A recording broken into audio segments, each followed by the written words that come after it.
Tęsėme savo kelionę po Lietuvą, pas vienišus ligotus pagyvenusius žmonės.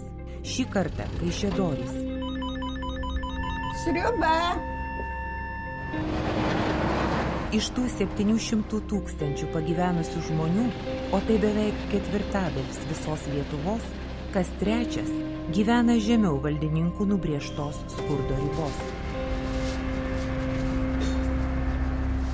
Duokit ranką pakelsiu. Ačiū. Nu, kaip laikėtės, ką? Kaip gyvena? Sunkiai.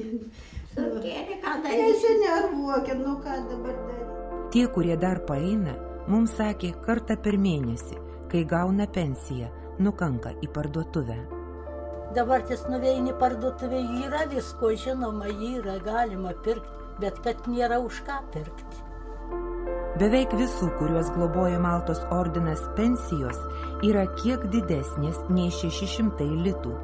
Mažiausiai trečdalį tų pinigų jie išleidžia vaistams. Tik apsiverkiu ir išeinu iš atgalinai.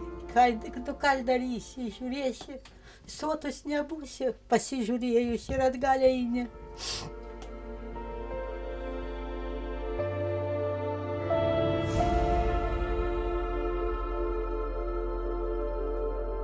Visoje Lietuvoje Maltos ordino pagalbos tarnybos savanoriai kasdien šilta sriuba maitina beveik 300 ligotų skurstančių senelių.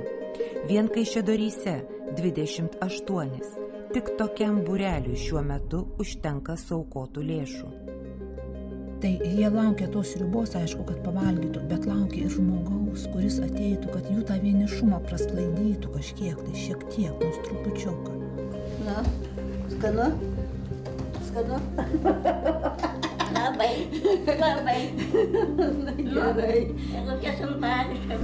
Ar reikia dar priminti, kad jūs taip pat jiems galite padovanoti bent vieną lėkštę sriubos, kad būtų ką nunešti ir kitiems. Jei prisidėtumėte, tų 300 senelių grupę 15 Lietuvos miestų būtų galima padidinti. Mes užtrukom truputėlį, bet nusibodo laukti, ar ne? Nusibodo, jau čia ilgus norėjau. Na, ne. Ką daryti, parašyta ekrano apačioje.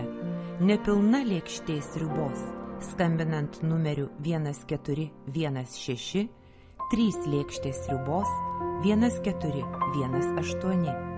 Ką gali žinoti? Gal tai kur nors ir mums bus įskaityta.